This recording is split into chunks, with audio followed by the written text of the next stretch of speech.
Shalom, selamat pagi Bapak Ibu, saudara-saudara semua sekalian, juga rekan guru, teman-teman kami yang ada di sini. Ya, hari ini kita akan melakukan kegiatan pertemuan orang tua yang semulanya kita harusnya tatap muka, tapi karena masih dalam kondisi ya kan dari saran pemerintah memang himbauannya belum boleh untuk mengadakan pertemuan dengan mengumpulkan orang banyak. Jadi saat ini kita mengadakan masih melalui online daring, tapi kita percaya dalam kondisi apapun kita tetap bersukacita boleh melakukan kegiatan pertemuan guru wali kelas dan orang tua siswa khususnya kelas Jacob di tahun pelajaran 2020-2021 Sabtu 4 Juli 2020. Ya, sebelum saya akan memaparkan bagaimana visi misi sekolah kita, tentunya kita akan mulai dengan doa. Mari kita berdoa. Bapa di dalam surga, terima kasih Tuhan, kami bersyukur untuk pagi ini, untuk hari ini, karena kasih setia Tuhan senantiasa menyertai kami dimanapun kami berada. Baik ini kami bersama pertemuan orang tua siswa kelas Jacob 10 di tahun 2020-2021 ini ya Bapak, bersama rekan kami wali kelas untuk mengadakan pertemuan perdana di awal tahun. Kami akan memulai semuanya di dalam tangan kasih-Mu. Tuhan memberkati acara kami hari ini, memberkati dari awal hingga akhirnya. Kami serahkan dalam tangan kasih-Mu Tuhan. Kau memberkati juga orang tua yang ada di tempat masing-masing dan kami ada di sini juga. Biarlah pertemuan kami ini boleh membawa sukacita, di mana kami juga akan memaparkan rencana-rencana kegiatan kami, tata tertib di sekolah SMA Kristen Basic ini, juga pertemuan bersama guru wali kelas. Terima kasih Bapak, kami serahkan waktu ini hanya dalam tangan kasih-Mu, dalam nama Tuhan Yesus kami berdoa. Amin. Ya, Bapak Ibu, sebelum kita akan memaparkan visi misi, tentunya ada baiknya saya akan memperkenalkan buat rekan-rekan saya. Kami hanya menghadirkan untuk wali kelas saja. Ya, sebenarnya juga dalam pertemuan dengan orang tua tentunya saya juga harusnya mengundang guru-guru mapel yang lain. Tapi kali ini saya akan memperkenalkan untuk wali kelas di kelas Jacob IPA.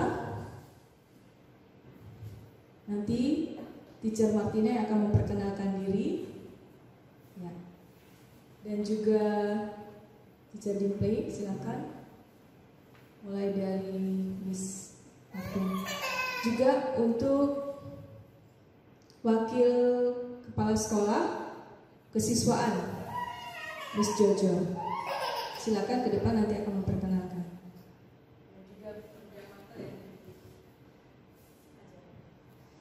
Oke, selamat pagi buat kita semua. Oke, saya perkenalkan nama saya. Nama saya Martina Pasaribu.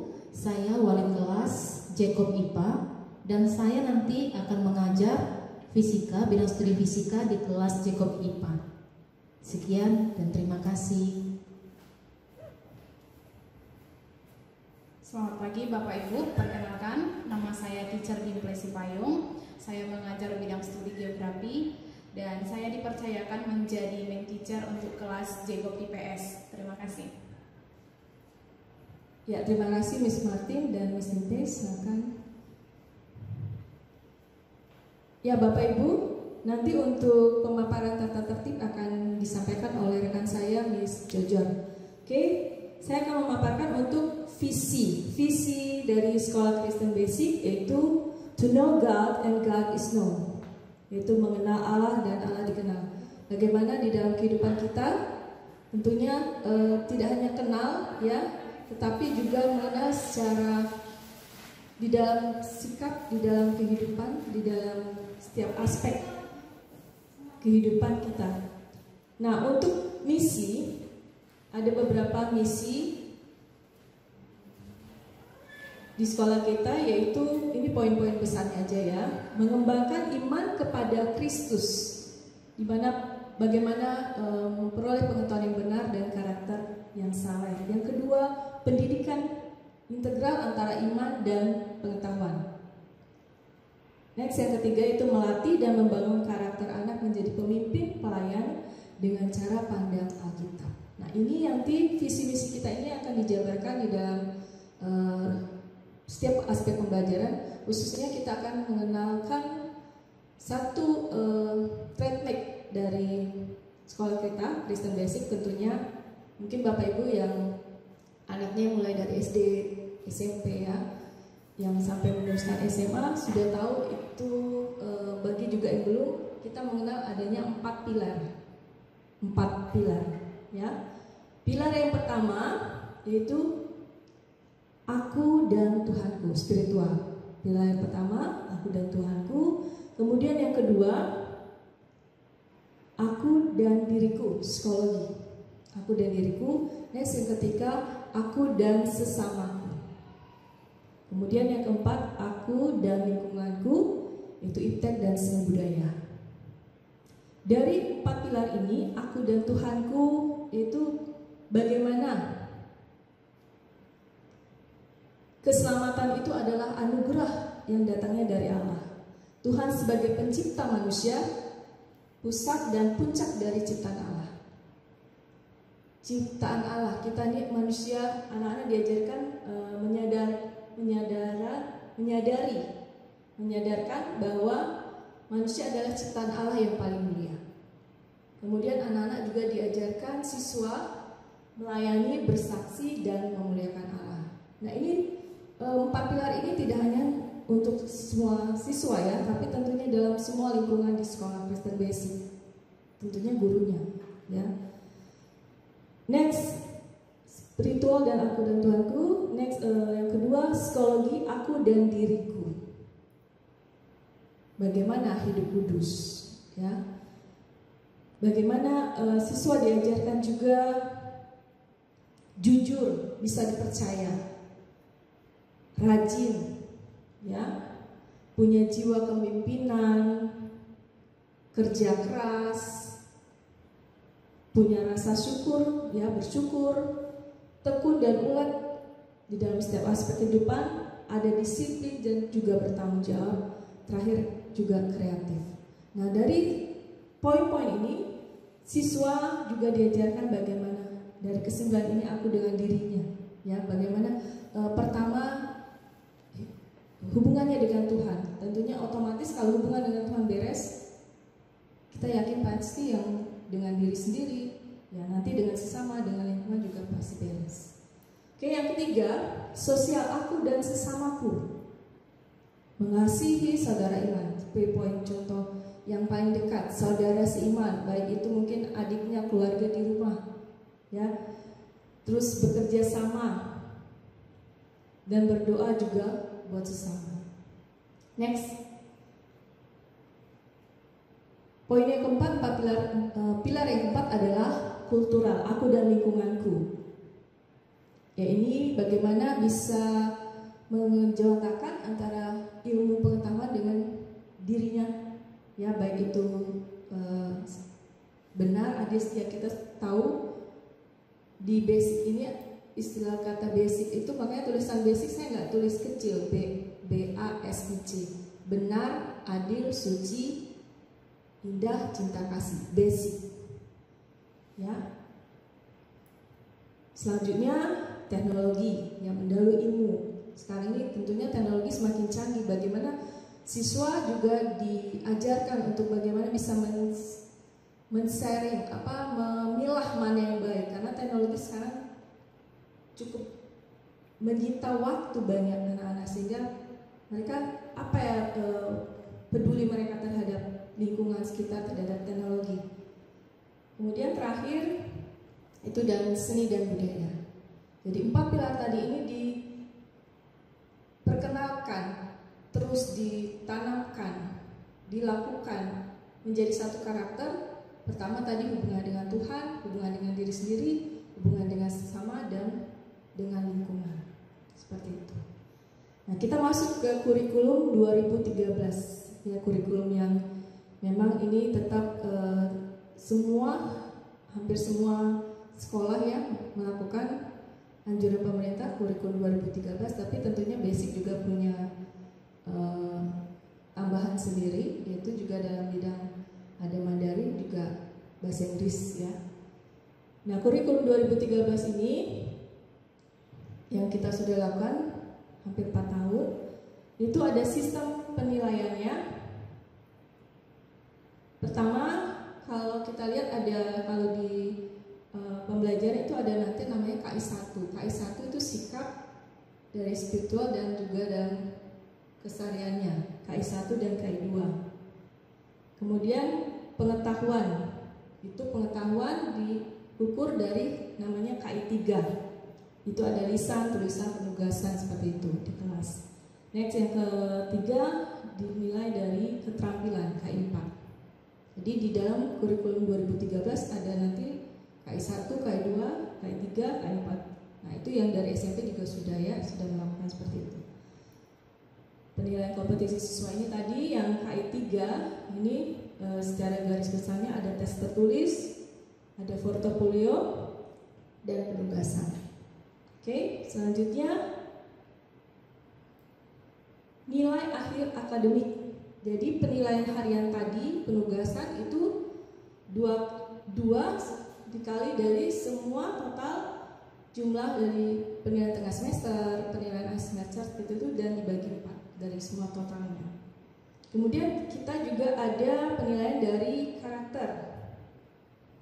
Buku karakter yang dibagikan setiap minggu itu harus diisi ya Bapak Ibu ya. Jadi anak-anak itu diajarkan untuk jujur mengisi buku karakter, bukan hanya sekedar atau untuk formalitas, tidak. Tapi ini benar-benar kita mau melihat dari seharian di rumah juga di sekolah. Jadi 30% diambil dari rumah, ya, orang tua dan siswa atau anak, dan yang 70% dari sekolah. Oke, selanjutnya untuk sistem penilaian tadi juga dari untuk nilai rapotnya secara keseluruhan 75% itu akademik yang tadi dari KI1, KI2, KI3, KI4, kemudian ditambah dengan nilai karakter 25%. Nah, peringkat kelas adalah diambil dari siswa yang terbaik di setiap kelas. Jadi kalau Bapak Ibu kita sistemnya tidak ada ranking 1, 2, 3 lagi seperti itu ya. Itu sudah dimulai dari beberapa tahun yang lalu. Kita ambil yang terbaik, the best students in the class. Ya, walaupun mungkin ada beberapa Bapak Ibu yang ingin tahu bagaimana tingkat perkembangan siswa di kelas, boleh juga ya menanyakan ke masing-masing wali kelas, tapi kita memang mengambil sepakat yang terbaik. Oke. Ya, tahun 2020-2021 ini tentunya Bapak Ibu sudah tahu ya dari beberapa pengumuman dari pemerintah, UN itu memang ditiadakan, tetapi ada penggantinya, itu namanya asesmen kompetisi minimum. Nah, ini mungkin kalau kita dengar, kalau UN itu kebanyakan dia model pilihan ganda ya, tapi kalau ini asesmen banyak lebih ke arah menalar. Jadi ada 3 poin yang diambil, itu literasinya, numerasi, dan karakter. Jadi karakter ini adalah poin penting dalam penilaian asesmen kompetensi minimum. Nah, ini sudah disosialisasikan tahun lalu oleh pemerintah kepada guru-guru. Jadi kita sudah mulai disosialisasikan. Nah, di tahun ini memang dia dilakukan pada siswa yang berada di tengah jenjang sekolah. Kalau di SD itu kelas 4, SMP itu kelas 8, nah di SMA kelas 11. Jadi kalau kelas 10 ini belum, dan tidak di kelas 12. Dia dilakukan asesmen ini pada kelas 11. Jadi kelas 11 yang tahun ini akan mengikuti asesmen kompetensi minimum. Dan ini sudah sedikit disosialisasikan, nanti akan dihimbau lagi oleh pemerintah untuk AKM namanya ya. Dan juga ditambah dengan survei karakter. Oke, selanjutnya pengembangan diri ekskul. Di sekolah ada yang namanya pengembangan diri ekskul, ya, olahraga dan seni, ya. Nah, sayangnya untuk tahun ini ekskul kita memang belum dimulai. Biasanya kalau kita ada ekskul itu di basic ada ekskul olahraga, ada futsal, ada tenis meja, ada basket, ada badminton, ya. Nah, untuk seninya ada seni tarian, ya. Ada juga waktu itu kita ikut lomba paduan suara. Nah, hanya tahun ini untuk sementara waktu, ya, kita doakan supaya semuanya dalam kondisi kembali normal, ya. Ekskul memang ditiadakan, belum diadakan. Oke, selanjutnya untuk pemakaian seragam nanti akan dijelaskan juga di bagian tata tertib, ya. Saya sih gambarannya sudah mulai untuk hari Senin besok sudah mulai memakai seragam sekolah SMA yang pakai jas, tapi itu biasanya kalau kita upacara itu harus pakai lengkap setiap hari karena itu seragam SMA basic, ya, harus pakai jas. Hari Selasa seragam sekolah sama yang putih krim, sebenarnya krim keabu-abuan. Yang hari Rabu itu semua seragam pramuka. Kami juga kembali seragam sekolah. Yang hari Jumat baju batik. Oke, untuk pengumuman selanjutnya, nah tanggal 13 Juli ini kita sudah mulai mensosialisasikan untuk tatap muka pembelajarannya. Nah, ini juga kita ngikuti. Jadi kalau nanti pemerintah mengatakan zonanya berubah, jadi kita memang harus ikuti. Jadi mungkin tetap himbauannya dari pemerintah. Kemudian orang tua sudah setuju, kita akan melakukan tatap muka ini dengan sistem schedule 2 shift, ya. Untuk shift pertama jam 7.15 sampai jam 12. Dan schedule yang shift kedua jam 12.30 sampai jam 5.15. Nah, ini nanti dibagi Bapak Ibu oleh kelas masing-masing, nanti dia akan diumumkan. Juga panduan untuk new normal protokolnya seperti apa, kita akan sosialisasikan bersama guru-guru, ya, pada tanggal 13 nanti. Jadi masuknya mulai jam 7.30 hanya sampai jam 11, dan mulai selanjutnya mengikuti schedule yang sudah ditetapkan, itu dari shift pertama dan shift kedua. Oke, untuk sedikit pengumuman untuk pembayaran SPP, mungkin ada Bapak Ibu nanti bertanya seperti apa pembayaran SPP. Tentunya di bagian admin di bawah itu memakai virtual account, ya. Ada nanti dikasih nomor induk siswa, itu kemudian tiap bulannya ada jangka waktunya dari tanggal 1 sampai tanggal 15, biasanya seperti itu. Yang ketiga, Bapak Ibu tentunya bagaimana perkembangan siswa, atau ada mungkin yang mau disampaikan oleh orang tua ke wali kelas atau guru, boleh konsultasi tapi tidak di saat jam pembelajaran. Jadi mungkin diatur waktunya seperti itu. Kami mohon maaf ya, mungkin pada saat pembelajaran nanti, karena guru tidak boleh memang membawa HP, ya. Jadi tidak disarankan pada saat jam pembelajaran, itu himbauannya. Oke, itu saja Bapak Ibu yang bisa kami sampaikan untuk pemaparan kurikulum ini. Untuk selanjutnya, Miss Jojot akan memaparkan tentang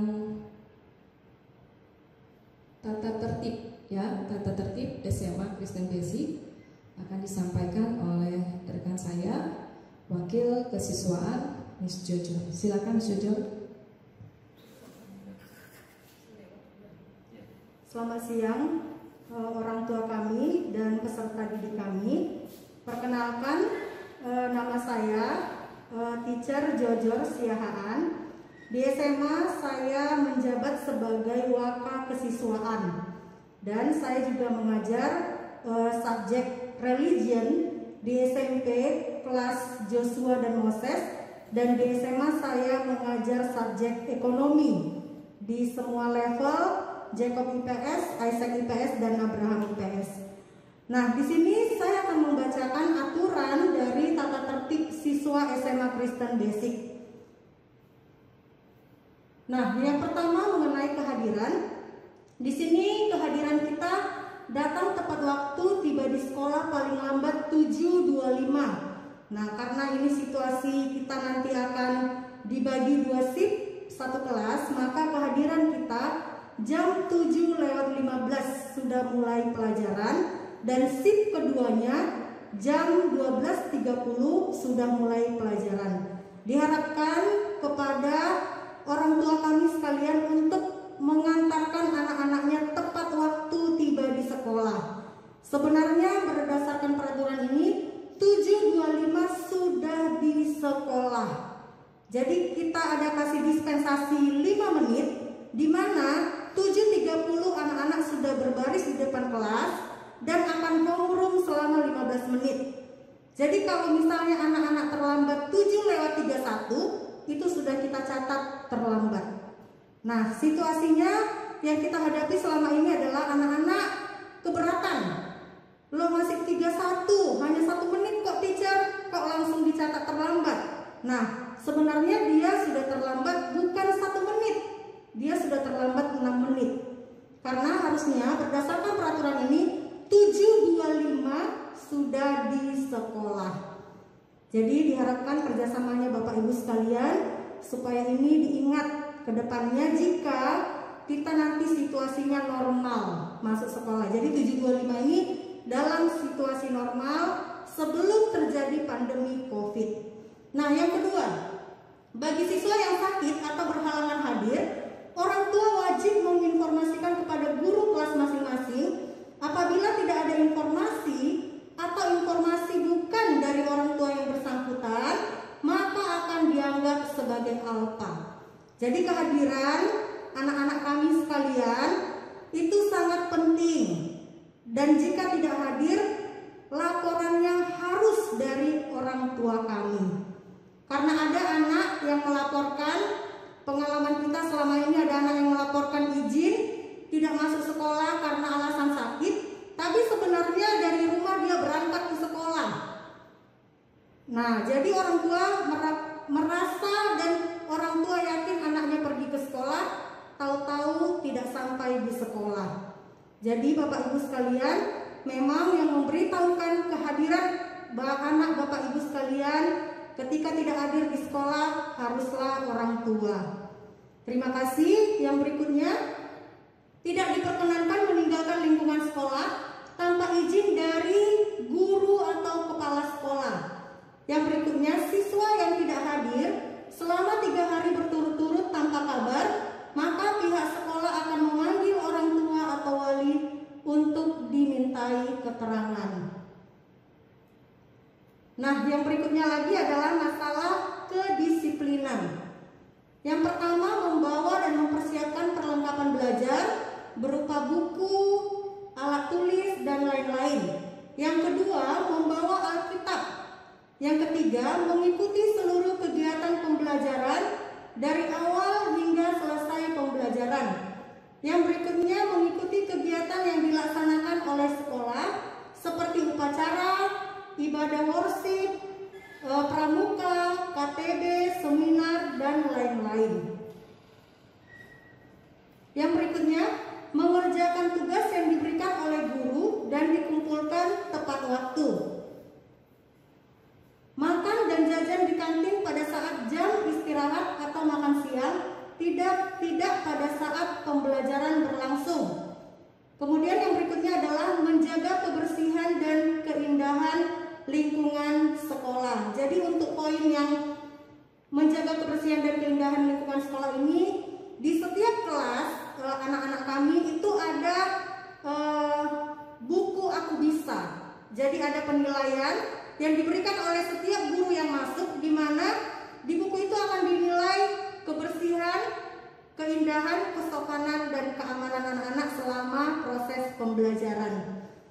Yang berikutnya adalah masalah kerapian dan kebersihan. Yang pertama, memakai seragam sekolah setiap hari sesuai ketentuan sekolah. Senin, Selasa, dan Kamis seragam SMA, Rabu pramuka, Jumat batik. Baju olahraga hanya boleh dipakai pada saat jam pelajaran olahraga. Yang berikutnya, baju atau kemeja harus dimasukkan dengan rapi ke dalam celana atau rok kecuali baju batik dan kaos olahraga. Yang berikutnya, rambut harus ditata rapi dan bagi siswa laki-laki berambut pendek tidak lebih dari 3 cm. Yang berikutnya, memakai ikat pinggang warna hitam kecuali hari Rabu memakai ikat pinggang pramuka. Yang berikutnya, memakai sepatu dominan warna hitam dengan tali sepatu hitam. Yang berikutnya adalah memakai kaos kaki warna hitam. Panjang kaos kaki yang dipakai harus di atas mata kaki. Saat pramuka, semua siswa memakai kaos kaki hitam, kuku pendek, serta tidak memakai kuteks. Berpenampilan bersih dan rapi bagi siswa perempuan, tidak memakai makeup. Dan yang berikutnya ini adalah peraturan selama pembelajaran. Yang pertama adalah memperhatikan, mendengarkan penjelasan dari guru yang sedang mengajar tanpa memotong pembicaraan. Atau dengan kata lain, ketika guru menjelaskan, baiklah anak-anak kami sekalian, jangan ada yang tidur, jangan ada yang menggosip, jangan ada yang ngobrol kiri kanan, jangan ada yang makan-makan, atau juga jangan ada mengerjakan hal-hal yang lain di luar dari pembelajaran yang ada. Contoh, ini sering pengalaman yang kita hadapi guru-guru ketika kita masuk pelajaran yang sebenarnya contoh ekonomi, tapi yang dikerjakannya adalah pelajaran yang lain, mengerjakan tugas pelajaran yang lain. Nah, itu tidak diperkenankan. Nah, kemudian yang berikutnya adalah bertanya, berdiskusi dengan cara yang sopan, santun, dan tertib. Antri dalam menunggu giliran, ya. Kalau misalnya ada sesi diskusi tanya jawab, jadi jangan nanti ketika guru mengatakan nama si A, yang lain tidak terima dalam hal antri dalam menunggu giliran.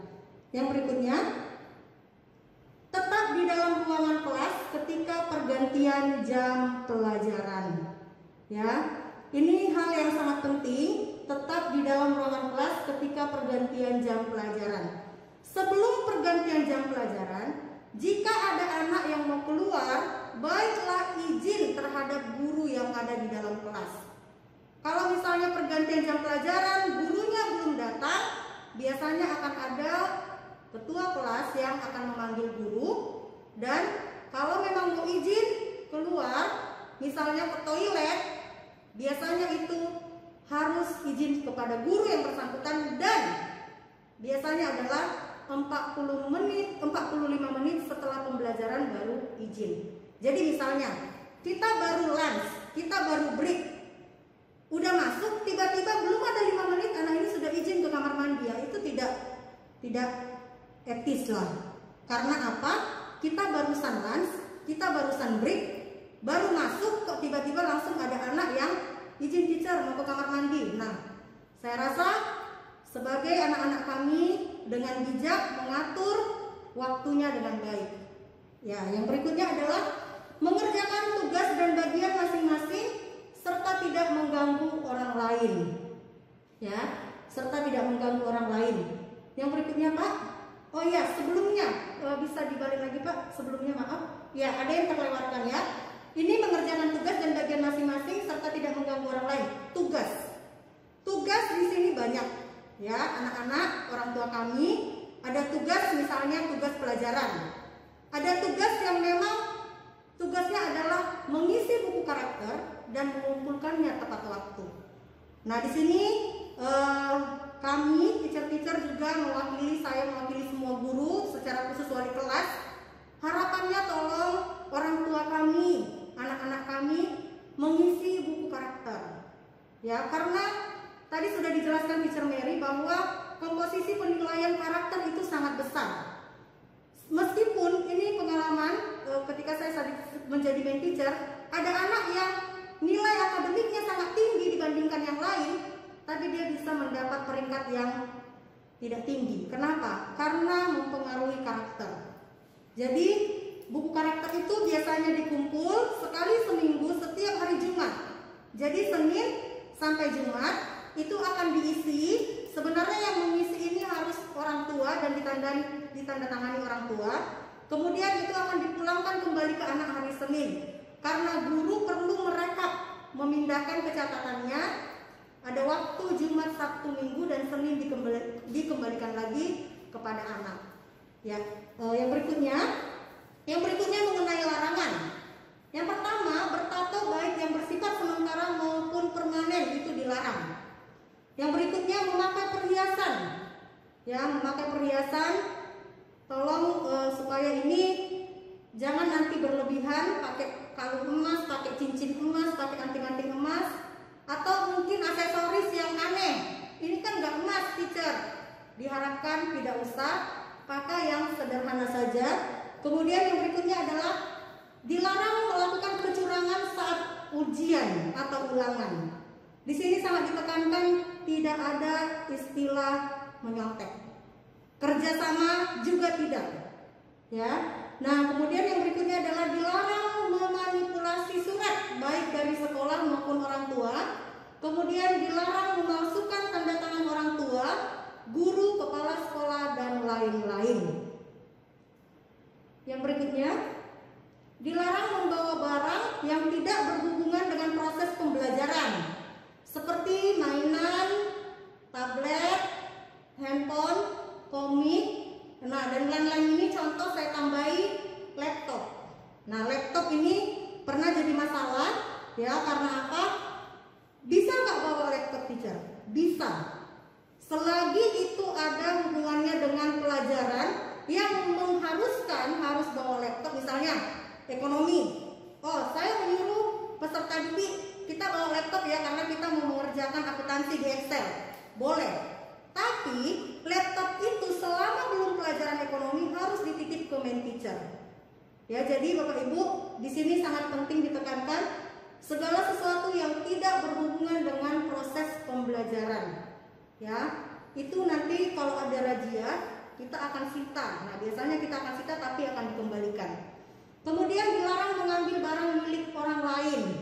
Yang berikutnya dilarang mengotori dan merusak inventaris sekolah.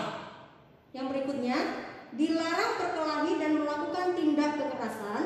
Yang berikutnya dilarang terlibat dalam penggunaan minuman keras, narkoba, rokok, dan judi. Yang berikutnya adalah dilarang mencemarkan nama baik orang lain, teman, guru, kepala sekolah, dan juga nama baik sekolah tentunya. Kita sebarkan, oh sekolah basic itu kayak gini, itu dilarang. Kemudian dilarang berbicara kotor, kasar, dan menghina dengan unsur sara. Kemudian yang berikutnya dilarang membawa uang saku lebih dari 50.000. Dilarang terlibat dan masuk dalam kelompok geng seperti geng motor, premanisme, dan lain-lain.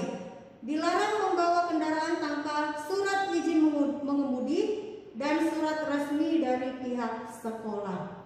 Untuk poin yang terakhir, biasanya pihak sekolah akan mengeluarkan surat pernyataan ditandatangani di atas materai surat resmi dari pihak sekolah. Jadi, jikalau ada anak Bapak Ibu yang anaknya memang membawa motor ke sekolah tapi sebenarnya masih di bawah usia yang belum layak untuk bawa motor tapi tetap harus mau bawa motor, maka biasanya kita akan berikan surat pernyataan. Jadi, sekiranya nanti ada terjadi sesuatu itu di luar dari tanggung jawab sekolah. Yang berikutnya, sanksi. Siswa yang melanggar tata tertib pada poin larangan maka tidak akan diberikan teguran dan kartu peringatan, tetapi langsung diberikan surat peringatan pertama. Yang berikutnya adalah bagi siswa yang melanggar poin larangan maka tidak diberikan kartu peringatan, melainkan langsung menerima surat peringatan pertama atau SP1. Ya, ini penekanan kembali. Amsal 22 ayat 6 firman Tuhan berkata, "Didiklah orang muda menurut jalan yang patut bagi ia tidak akan menyimpang dari jalan itu. Sanksi untuk kehadiran, kedisiplinan selama pembelajaran, kerapian dan kebersihan. Nah, Bapak Ibu sekalian, untuk sanksi mengenai peraturan yang tadi saya bacakan, di sekolah kita bagi anak-anak yang memang dari SMP basic masuk ke SMA basic, ini bukan sesuatu yang baru. Nah, dari mana kita tahu ada anak yang melanggar aturan ini? Ada buku kasus yang disediakan di setiap kelas.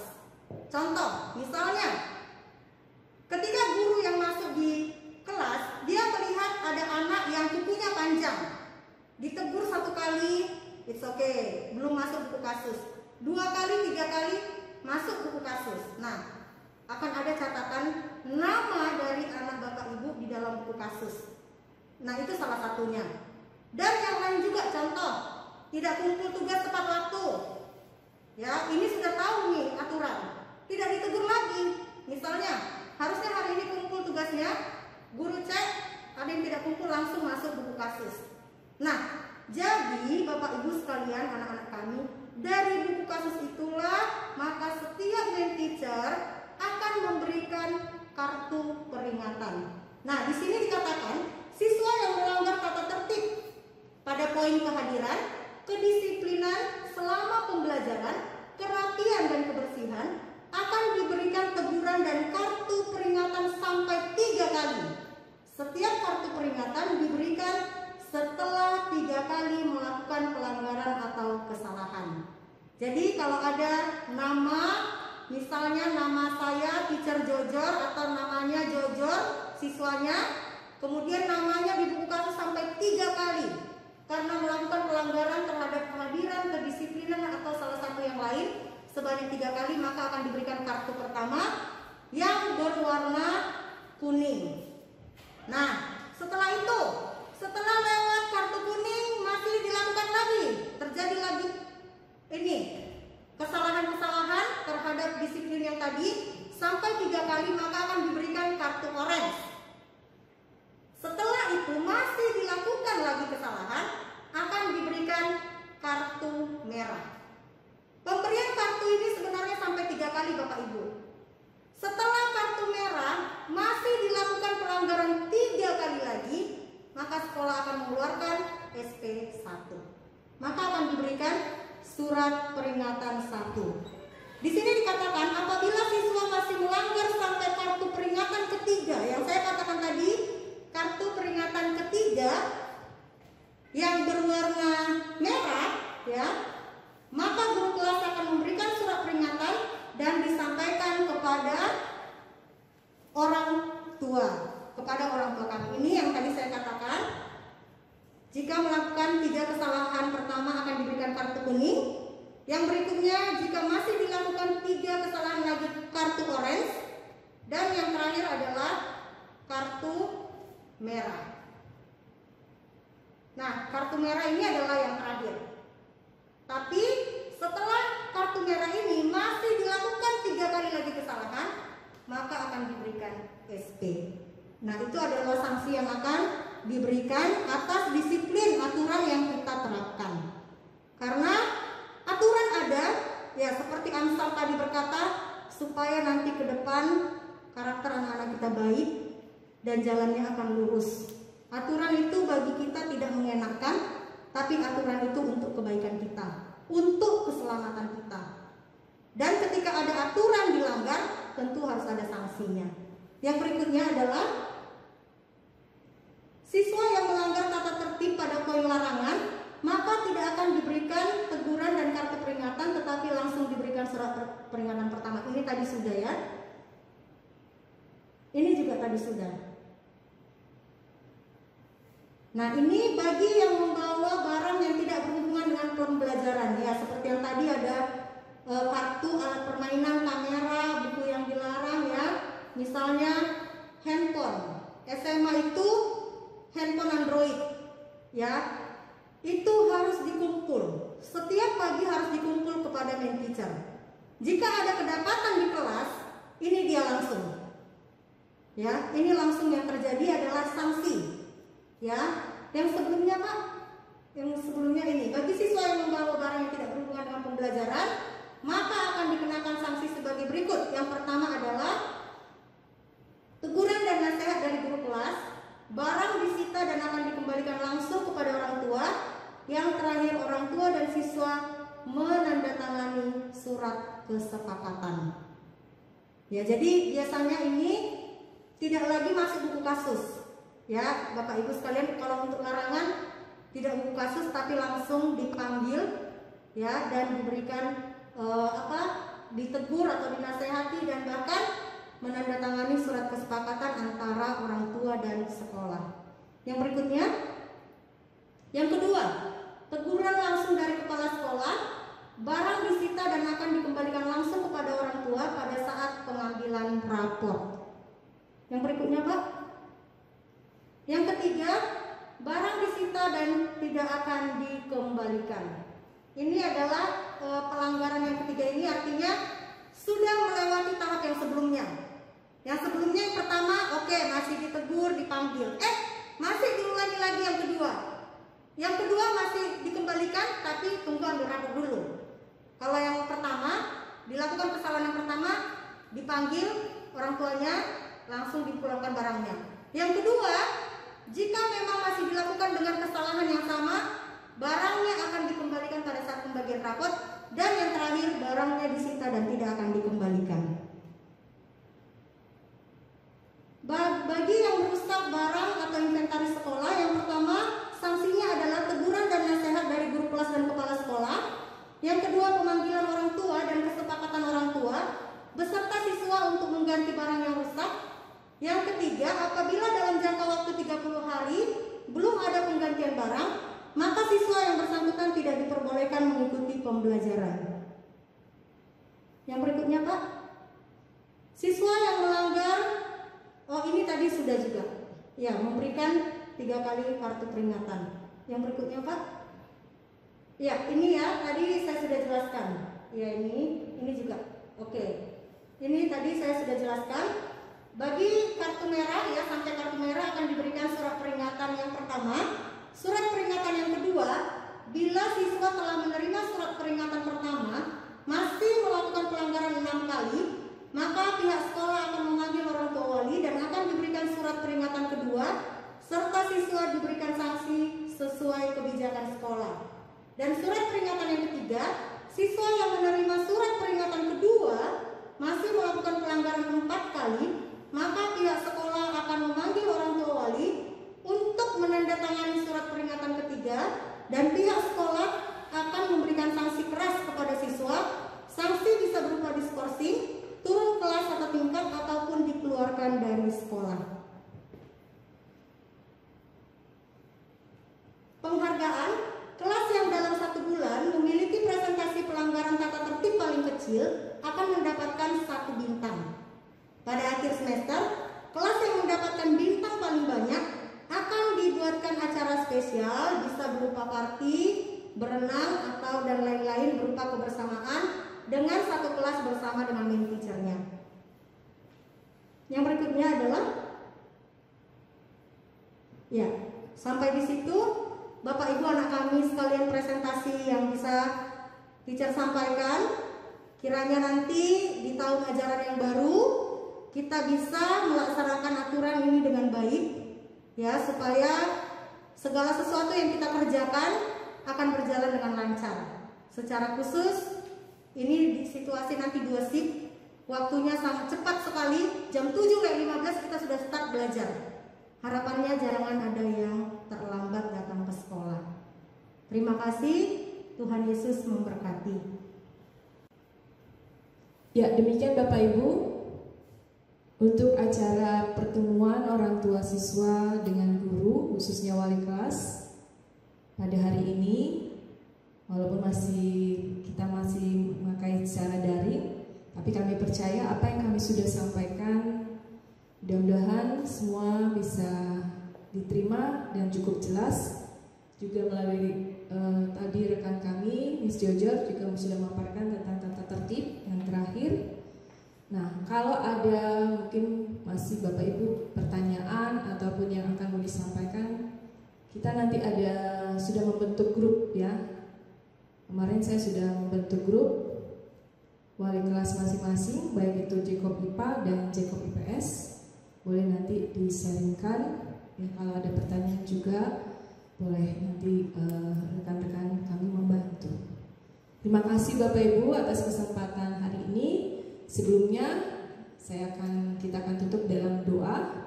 Mari kita satu dalam doa.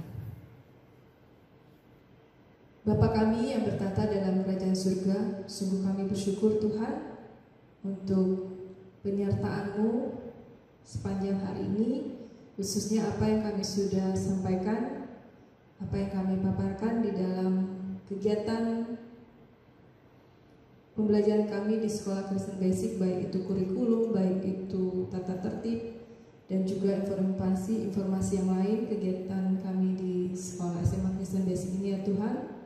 Biarlah boleh nanti kami bisa bekerja sama dengan orang tua siswa, kami boleh juga mendapatkan informasi dari untuk ke orang tua dari wali kelas, bisa men-sharingkan satu sama lain, dan kiranya juga sukacita yang Tuhan berikan buat orang tua yang sudah mempercayakan anak-anaknya untuk ditempatkan, dididik di sekolah ini ya Bapak. Kiranya Tuhan memberikan kami, khususnya guru-guru, kebijaksanaan, kesabaran juga di dalam mendidik, juga Engkau memberkati orang tua, setiap orang tua siswa yang sudah boleh mempercayakan pada kami. Kami mau serahkan semuanya Tuhan, hanya ke dalam tangan kasih-Mu. Nama Tuhan saja yang dimuliakan, dan kami boleh mengakhiri acara kami ini di dalam nama-Mu ya Bapa, Tuhan Yesus Kristus, Tuhan dan Juru Selamat kami yang hidup. Kami berdoa dan mengucap syukur. Amin.